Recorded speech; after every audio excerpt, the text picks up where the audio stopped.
This is Loretta Bush from Siren, Wisconsin.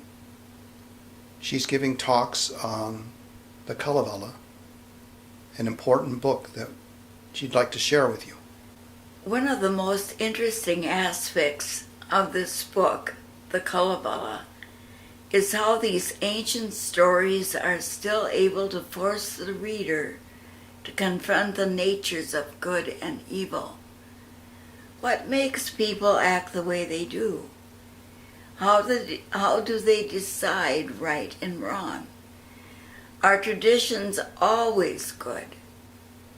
There is little violent confrontation in this book. After all, the heroes are not warriors, but magicians. Still, their use of magic to solve problems could give rise to discussions on coping with life's troubles. In the world of heroes, magic was a tool. In the real world, people must depend upon discerning right and wrong and act accordingly.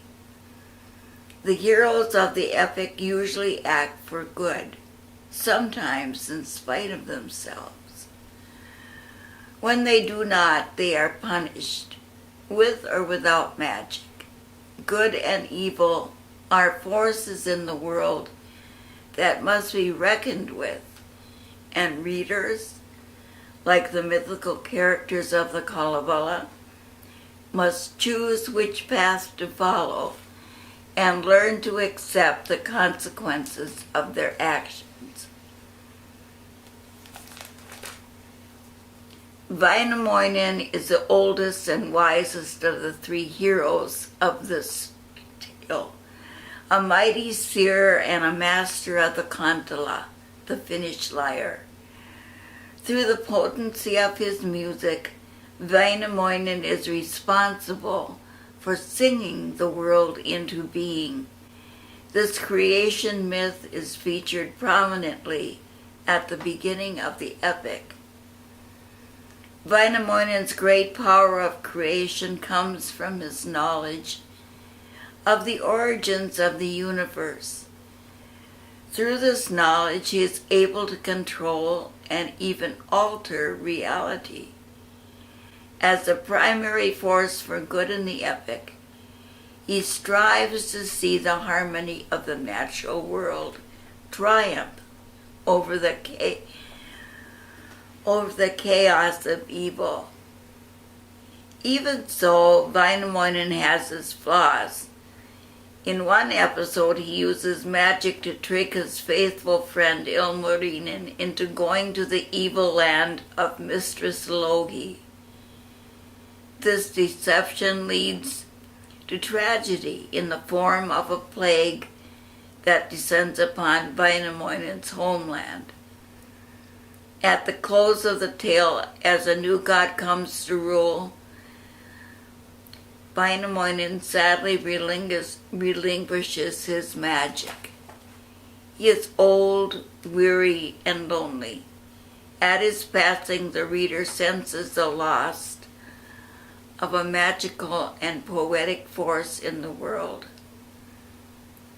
Wainamoinen's loyal companion, Ilmarinen, is a smith who fashions wonderful works of art at his forge.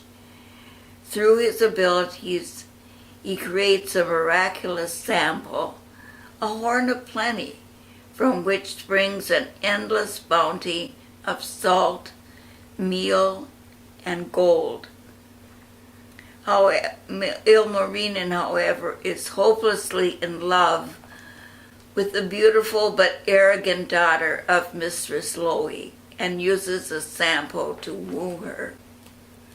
Under Loi's control, the sample transforms Pohjola into a paradise. But the people of Kalevala suffer horrendously as the bounty of their land seems to drift away. Ilmarinen does other foolish things for the love of Mistress Logi's daughter. Yet when Finland is overcome by plague and darkness, Ilmarinen rallies to Wainamoinen's side as they struggle to retrieve the sample from the hands of evil. The third of the great heroes of the tale is Lemminkainen, a brash young adventurer who boasts of his powers and relentlessly pursues his aims. His rashness often gets him into serious trouble, and at one point even costs him his life. When he rudely insults Mistress Lori's servant, the man causes Lemminkainen to be bitten by a serpent on the shore of the river bordering the Tuonela, the land of the dead. Through the passionate cries of Lemminkainen's mother and the magical powers of nature, he is brought back to life. Yet even his brush with death does not seem to lessen Lemminkainen's conceit. He continues to rush headlong into trouble, always acting before considering the consequences. Mistress Lori, the powerful sorceress of darkness, personifies the force of evil in the land of heroes. She is deceptive and greedy, and delights in sending the three great heroes to perform dangerous deeds. Her evil is so complete that when Väinämöinen asks her to share the wondrous bounty of the sample with Finland, she laughs in his face, even though she believes that her refusal dooms Finland to continued sorrow, darkness, and death. Despite Mistress Lori's immortality, the three heroes feel fear and respect her for the awesome power of her magic.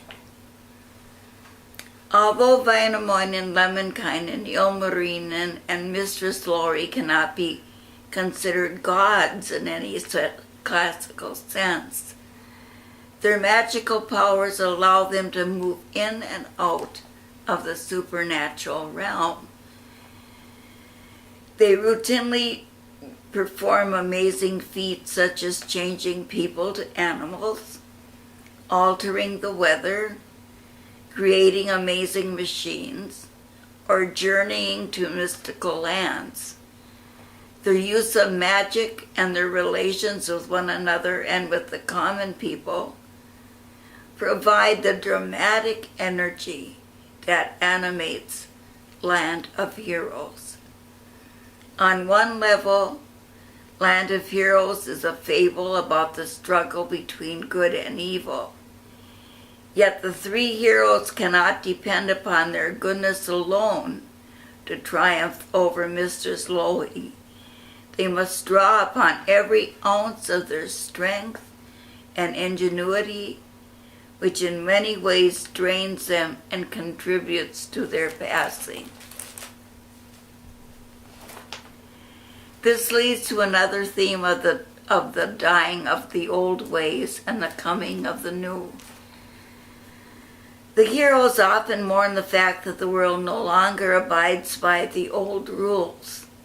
At the time when these stories were conceived, the old pagan world of magical heroes was indeed passing away from Finland, soon to be replaced by the growing powers of Christianity. In the final canto of the Land of Heroes, the maid Mariatta gives birth to a Christ-like son who is baptized king, and Väinämöinen lays aside his kantala and his songs to make way for the new king. The reader is struck with an underlying sorrow that this ancient world of magical beauty and marvelous adventure is passing away forever.